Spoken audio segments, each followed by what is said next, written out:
Et si je vous disais qu'avec seulement 1000 euros, vous pouvez poser les bases d'un avenir financier solide, est-ce que vous me croiriez ou est-ce que vous aurez l'impression que je vous raconte des balivernes? Dans cette vidéo, je vais vous révéler exactement comment investir 1000 euros afin de le fructifier et d'avoir un retour sur investissement qui est non seulement positif, mais qui est important sur le long terme.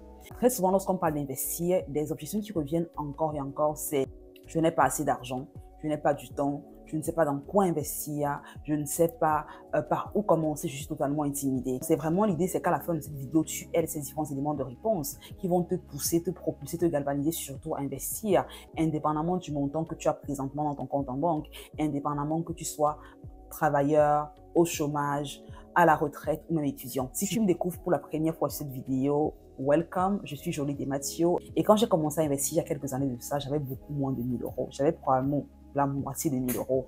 Mais n'empêche qu'aujourd'hui, j'ai des activités qui génèrent plus de 6 chiffres chacune grâce aux décisions que j'ai prises, aux stratégies que j'ai implémentées pour avoir un taux d'investissement important derrière. Et rien de ça n'aurait été possible si je n'avais pas commencé où j'étais avec ce que j'avais. Donc, c'est important que tu te rendes compte que le montant que tu as n'est pas forcément très important pour implémenter les stratégies que je t'en parle dans cette vidéo. Si forcément, plus tu as des revenus importants et mieux c'est, mais ce n'est pas un prérequis. Ici, sur cette chaîne, on parle de business, on parle d'entrepreneuriat, on parle de différentes stratégies pour littéralement créer de la richesse à travers un business qui est profitable et qui est rentable sur le long terme. Et on parle également de comment, une fois que ce revenu a été créé à travers le business, comment est-ce qu'on le multiplie, comment est-ce qu'on le fructifie, comment est-ce qu'on crée vraiment un empire financier colossal grâce à une belle éducation financière, grâce à l'intelligence financière. Donc, si on est sujet qui t'intéresse, soit sur de t'abonner à ce compte pour ne pas manquer les épisodes comme celui-ci. Il y en a plein chaque semaine sur la chaîne. Donc, abonne-toi, active la cloche pour être notifié en premier lorsque le prochain épisode sera disponible sur la chaîne. La première chose que tu vas avoir à l'esprit si tu veux investir 1000 euros de façon profitable sur le court, moyen et long terme, c'est de commencer par investir sur ta tranquillité d'esprit. Ça veut dire quoi? Ça veut dire te rendre compte que si tu prends tout ce que tu as comme épargne et que tu vas mettre dans un projet, tu te prives en fait de la tranquillité d'esprit qui viendrait du fait que tu saches que, indépendamment de ce qui se passe, tu peux te tenir sur tes deux pieds. Ça veut dire si mettre une partie de cet argent, de cette épargne dans un fonds de sécurité. La raison pour laquelle avoir un fonds de sécurité ou un fonds d'urgence est extrêmement important vient du fait qu'on ne sait pas de quoi demain est fait, qu'on a une famille, qu'on a des enfants, même si on vit seul, il est important qu'on puisse avoir une épargne sur le côté qui pourra nous servir de coussin en cas de turbulence financière qu'on peut rencontrer à n'importe quel moment de sa vie, car on ne sait vraiment pas de quoi demain est fait. Donc, la seconde chose que tu vas avoir à l'esprit, c'est vraiment investir en toi. Pour deux raisons. Je dis toujours que l'indépendance financière, l'abondance financière est une conséquence de l'intelligence financière, de l'éducation financière. Et beaucoup d'entrepreneurs veulent très souvent des raccourcis. Ils se disent qu'ils vont réussir à avoir des investissements qui ont des retours intéressants sans forcément investir en eux, sans forcément investir dans des compétences, des traits de caractère, des croyances qui sont en accord avec la vision de l'investissement du business qu'ils veulent lancer. Ce qui est totalement impossible. Il faut que tu te rendes compte que ce n'est pas le business qui fait de toi un bon entrepreneur. Ce n'est pas le business que tu vas lancer qui fera de toi un bon entrepreneur, c'est l'entrepreneur que tu es qui va révéler le succès de tout ce business que tu entreprendras. C'est la raison pour laquelle tu as des entrepreneurs qui sont, on dira d'eux qu'ils ont le doigté magique parce qu'ils ont travaillé en eux pour avoir des traits de caractère, pour avoir une croyance, une éthique au travail, des habitudes qui vont les propulser à chaque fois vers le succès. Soit avant d'investir dans quelques véhicules que ce soit, dans le but de fructifier ton revenu, prends la peine d'investir en toi. Si tu investis dans la bourse, prends le temps de t'informer, de t'éduquer autour de la bourse. Si tu investis dans l'immobilier, dans une compétence, on demande pour la monétiser derrière. Prends la peine d'investir déjà en toi avant de mettre ton capital dans un business derrière. C'est extrêmement important. Et je pense qu'on ne le dira jamais assez car beaucoup de personnes te disent oui, mais je vais regarder des vidéos sur YouTube et puis je verrai la réponse à la question. YouTube va te donner les premiers pas, c'est clair, va te donner certains éléments de réponse, mais très souvent, plus ce capital que tu auras investi sera important et plus tu veux prendre la peine d'investir en toi pour comprendre exactement ce dans quoi tu pars. Et ici, je recommande deux choses. Investir en toi pour acquérir une compétence en demande que tu peux monétiser derrière. Ça veut dire que tu vas prendre ces 1000 euros là comme étant, ou ce qui reste après que tu as pris ton fonds d'urgence de côté. Tu prends ce montant comme étant un capital que tu investis en toi dans le but de lancer ton business, dans le but de lancer ton activité. Car tu sais qu'une fois que tu auras acquis la compétence en question, tu pourras la monétiser derrière comme consultant, comme coach, comme freelance, en ayant une agence de consulting, pourquoi pas. Tu sais que c'est un fonds d'investissement que tu fais en toi. La seconde voie que tu peux suivre, c'est investir une partie pour apprendre, pour avoir ton éducation financière, ton intelligence financière. Ça veut dire, comme on a dit tantôt, apprendre à investir dans la bourse, apprendre à investir dans la crypto-monnaie, ainsi de suite. Donc, après sa formation financière, il est temps qu'on fasse vraiment un pas dans l'investissement proprement parlé. Ce que je recommande ici à des personnes qui débutent et qui sont un tout petit peu intimidées, c'est d'investir dans des ETF, ça veut dire des Exchange Traded Funds ou des fonds indexés.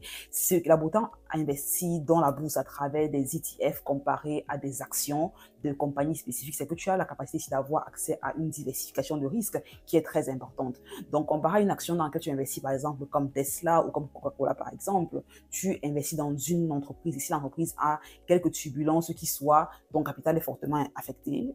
Avec un fonds indexé, avec des fonds indexés, tu as littéralement un panier constitué de plusieurs entreprises. Par exemple, si tu prends le S&P 500, tu as dans ce fonds indexé les 500 entreprises les plus puissantes aux États-Unis. Tu sais que tu as une diversification plus importante car si l'une de ces entreprises-là a une performance moindre ou médiocre sur une durée, elle est enlevée du fonds indexé, une autre qui est mise pour la remplacer. Donc, ton investissement ici est plus ou moins protégé sur le long terme car historiquement, depuis les 30-40 dernières années, le taux de croissance moyen, les intérêts moyens par an sur le S&P par exemple, est de 9%. Et la beauté à investir dans les fonds indexés, c'est que tu peux littéralement profiter de la diversification à deux niveaux, à travers différentes entreprises dans lesquelles tu investis, mais également à travers différents secteurs d'activité dans lesquels tu auras investi. Par exemple, dans le S&P 500, tu as des boîtes qui sont dans le domaine de l'électronique, dans le domaine de l'énergie, dans le domaine de la santé, dans le domaine de l'informatique. Tu as vraiment différents secteurs qui sont touchés. Et une stratégie que tu veux avoir à l'esprit, c'est de prendre tes 1000 € et aller investir dans un fonds indexé le 1er septembre, par exemple.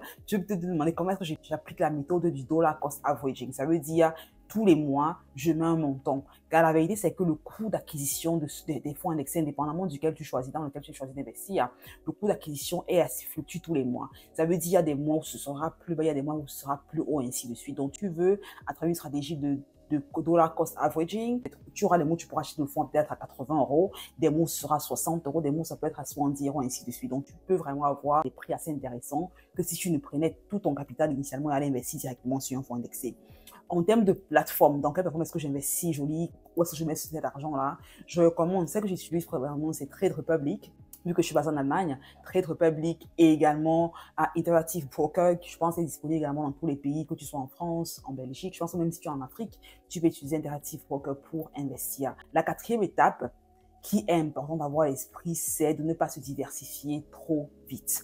Ce qui se passe très souvent, c'est que lorsqu'on veut investir et on veut tout tester, on veut toucher à tout en même temps, c'est une grosse erreur car si tu veux trop diversifier initialement, tu vas avoir des retours sur investissement qui sont marginaux et tu auras vraiment du mal à comprendre exactement ce qui fonctionne bien. Tu auras surtout du mal à avoir des connaissances assez approfondies dans un domaine dans lequel tu investis en fait. Donc, si tu veux par exemple investir dans la bourse, donne-toi 3 mois pour apprendre comment investir dans la bourse et va soit un focus prégnée sur la bourse. Si tu investis dans une compétence, on demande que tu vas monétiser par la suite, prends du temps pour apprendre cette compétence-là, car investir, c'est une compétence en fait. Donc, si tu veux diversifier dans trop de choses trop rapidement et que tu n'as pas pris la peine de comprendre dans quoi tu investis, ce qui se passe, c'est que à la fin, tu auras vraiment des résultats très maigres et très marginaux. Donc, reste concentré sur une classe d'actifs pendant au moins 3 mois, je recommande fortement avant de diversifier derrière. La cinquième chose que tu peux faire pour vraiment multiplier 1000 €, c'est investir dans des actions à dividendes qui vont te procurer ici un paiement tous les mois.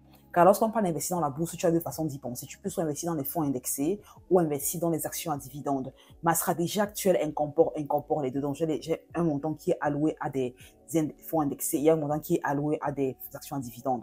Quand j'ai commencé initialement, je me suis concentré uniquement sur des fonds indexés. Et quand j'ai atteint un capital intéressant dans cette classe d'actifs, je me suis dit, OK, je vais diversifier, investir vraiment dans les actions à dividendes. La beauté des actions à dividendes, c'est que tu as vraiment des revenus passifs ici que tu vas générer à travers les dividendes qui te sont reversés ici tous les trimestres, tous les semestres ou même tous les mois en fonction de l'action dans laquelle tu investis. Action à dividendes, c'est un truc que je recommande fortement si tu veux avoir un cash flow de tes investissements assez rapidement. Il faut que tu te rendes également compte ici que le cash flow que tu auras dépendra fortement, encore une fois ici, du montant que tu auras investi initialement. Donc, si tu investis par exemple 1000 €, n'imagine pas que tu auras par exemple 300 € de cash flow à la fin du mois. C'est littéralement impossible. Tu veux soit plus autour de 10, des fois 20% maximum de retour sur investissement que tu as. Un autre véhicule que tu peux avoir à l'esprit ici pour avoir un retour sur investissement sur tes 1000 € initialement, c'est faire des prêts à des particuliers qui veulent développer un business. Il y a des plateformes qui permettent d'avoir des investissements que tu fais dans des startups qui ont le vent en poupe et qui ont des projections de croissance assez intéressantes. Donc, en investissant dans elles, tu as ici la capacité d'avoir un taux d'investissement derrière, un rendement derrière, qu'elles vont te verser ici tous les 6 mois, tous les 3 mois, ici dessus. Et donc, si je devais classer ces différents fonds en fonction de ceux qui me parlent le plus et ceux que j'ai vu avoir les plus grands retours sur investissement, je commencerai déjà par investir en moi pour avoir la formation financière, l'éducation financière, mais surtout la confiance en moi et les stratégies concrètes pour investir avec succès, pour lancer une activité génératrice de revenus assez rapidement. Ça commencerait par là. Ensuite, j'investirais dans la bourse, soit à travers un fonds indexé, soit à travers des actions à dividendes. Troisièmement, j'investirais dans la crypto-monnaie. Il y a beaucoup de controverses autour de la crypto, donc je comprends que ça peut être un sujet assez délicat. Mais moi, personnellement, j'investis dans la crypto parce que je crois au futur du Bitcoin, de l'Ethereum, parce que j'ai fait mes recherches à ce niveau-là.